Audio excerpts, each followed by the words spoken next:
Hello, Philippines. Philippines. Philippines. Oh, amazing. Say, kamusta ka? Kamusta ka? Oh. Hoy, tinan mo, grabe yung lamig. Oh. Kita nyo ba yan? Oh. So lamig. Hoy, everybody, oh. Pak!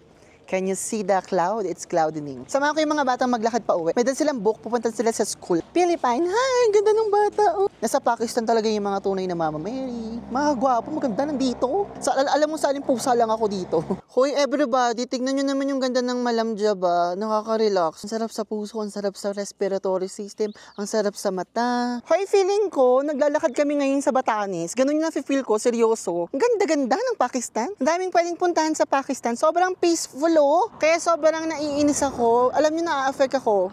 Hoy everybody, to be honest, medyo nai-imber ako. I get affected every time I see na yung baka hindi safe dyan, magulo dyan, meron dyan war. Alam nyo ba yung last visit ko dito, pinigilan pa ako ng best friend ko na yan, sabi niya, di ba may war ngayon, baka hindi safe? Sabi ko, no, I don't believe. Ang laki ng Pakistan. If still you're not convinced enough to visit the beauty of Pakistan, I don't even know what to say, but I think you're missing something really beautiful. So if you're watching this video, this is your sign really to visit Pakistan. Right now, I am in Malamja ba, and look, ganda! Love it! Pakistan! From the Philippines with love!